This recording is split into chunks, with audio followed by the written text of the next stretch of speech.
War on women is not a new social issue, but a new wave in the women's rights movement that began in the mid-1800s. The landmark start of the first wave for women's rights was in 1848 at the Seneca Falls Convention organized by activists Lucretia Mott and Elizabeth Stanton, who advocated for the equality of women and opened up opportunities for women with a focus on suffrage.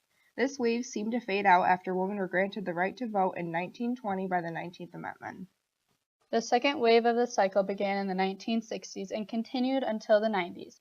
This wave was more intense, with sexuality and reproductive rights emerging as dominant issues. The third wave began in the mid-1990s and continues today. This wave consists of many issues, but there is not a total agreement on definitions and ideologies of them. This third wave is termed the War on Women. War on Women describes the legislative and rhetorical attacks on women and women's rights taking place across the nation. It includes a wide range of policy efforts designed to place restrictions on women's health care and erode protections for women and their families. This current wave of feminism will be analyzed in this video using Joel Best's natural history model of the social problems process. The first step of a successful social movement within the natural history model of the social problems process is claims making. Claims making is the process of bringing a troubling condition, such as reproductive rights, to the attention of others. Claims are made by activists such as NARAL, Pro-Choice America, President and activist Elise Hogue. Hogue is an expert in campaigns who has worked with a variety of nonprofit organizations that promote equality and was featured in Elle magazine's 10 Most Powerful Women in D.C. Hogue believes that women should have the option of choosing abortion. Although access to abortion is legal thanks to the 1973 Roe v. Wade case, a woman's right to it isn't a guarantee. Hogue also believes that every woman has the right to access and use birth control if she wishes to use it. Another activist and expert of women's reproductive rights is Cecile Richards, listed in Time's 2012 magazine 100 Most Influential People in the World, and the president of Planned Parenthood, which is a social movement organization. This social movement organization is the most well-known in the United States and claims that individuals have the fundamental right to manage their fertility. Both activists of NARAL Pro-Choice and Planned Parenthood claim that both women and men should have the education and access to information about abortion, birth control, the morning after pill, sexually transmitted infections, and other sexual health information. Media coverage of a social movement tends to alter how the social problem is constructed. Often, the way it works is that the media is presented with a primary claim from an activist or an expert and alters the message to a secondary claim that will gain public attention. This alteration usually consists of making a claim shorter, more dramatic, and less ideological than the original primary claim. The media prefers new, fresh information and likes to be able to plan their coverage in advance. This clip is of the former Secretary of State Hillary Clinton answering a question involving the role of U.S. government supporting access to safe abortion, contraception, maternal health care, and education abroad with a vigorous defense of reproductive rights and family planning. That family planning is an important part of women's health, and reproductive health includes access to abortion that I believe should be safe, legal, and rare. I spent a lot of my time trying to bring down the rate of abortions, and it has been my experience that good family planning and good medical care brings down the rate of abortion. Keeping women and men in ignorance and denied the access to services actually increases the rate of abortion. During my time as First Lady, I helped to create the Campaign Against Teenage Pregnancy. And while we were working to provide good information, access to contraception, and decision-making that would enable young women to protect themselves and say no, the rate of teen pregnancy went down.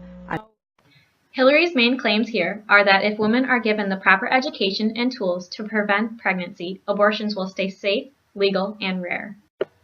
This media article from the Baptist Press reshapes Clinton's claims, emphasizing what they thought would best gain public attention into secondary claims.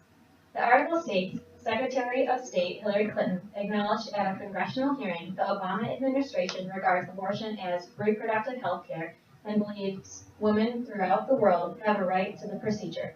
Although a lot of people listen to what the media has to say, Best believes that the media is probably more effective at agenda setting than at communicating particular messages, which is further seen through public reaction, the third phase of the natural history model. Best believes that claims makers in this process want to understand the public's reaction. Claims makers use feedback they receive from the public to modify their claims in hopes of making them more persuasive. A CBS News poll asked participants, with respect to the abortion issue, would you consider yourself to be pro-choice or pro-life? 45% of the respondents considered themselves to be pro-choice, whereas 48% considered themselves to be pro-life. 3% responded as neither mix, and 3% didn't know what the terms meant. This poll is an example of how surveys attempt to distill people's complex problems into one or two questions, forcing people to choose a position even though they might be somewhere in the middle of an issue. A second public opinion poll demonstrates to us that public opinion polls are not always correct, and results can vary upon how the question is worded. This second poll asks, do you think that abortion should be legal in any circumstances, legal under most circumstances, legal under few circumstances, or illegal in all circumstances? 27% said always legal, 13% legal in most circumstances, 38% said legal in few circumstances, 20% said always illegal, 2% were unsure. When given the option to choose somewhere in the middle, instead of identifying as pro-choice or pro-life, the statistics show that more than half of the respondents would consider themselves to be in the middle. The results of the public opinion polls plays a role in policymaking, the fourth step of BEST model. Policymaking occurs when activists get the attention of not only the public and the media, but the policymakers themselves.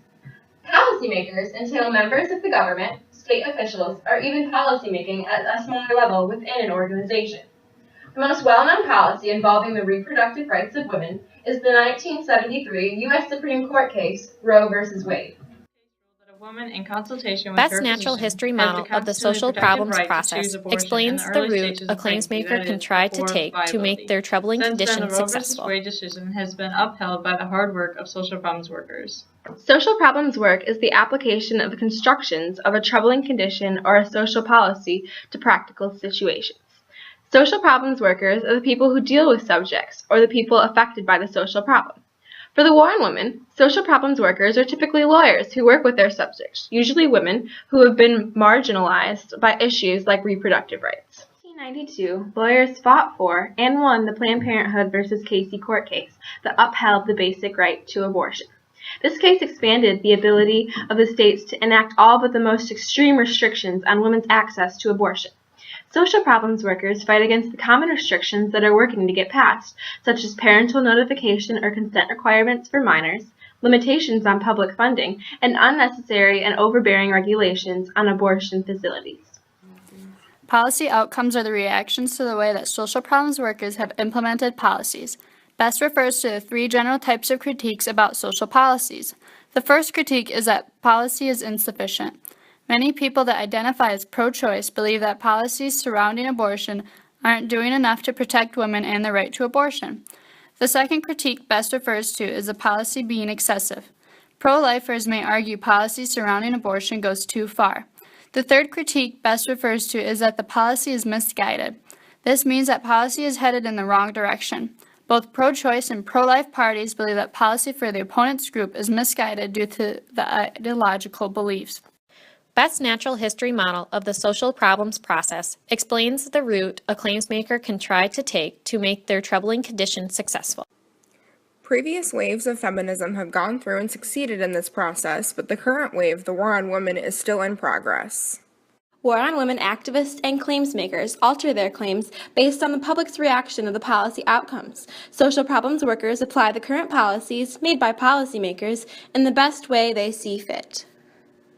Each stage of the social problems process is intertwined. Each stage is linked to the next by feedback and social interaction. The war on women is still intermixed in the process.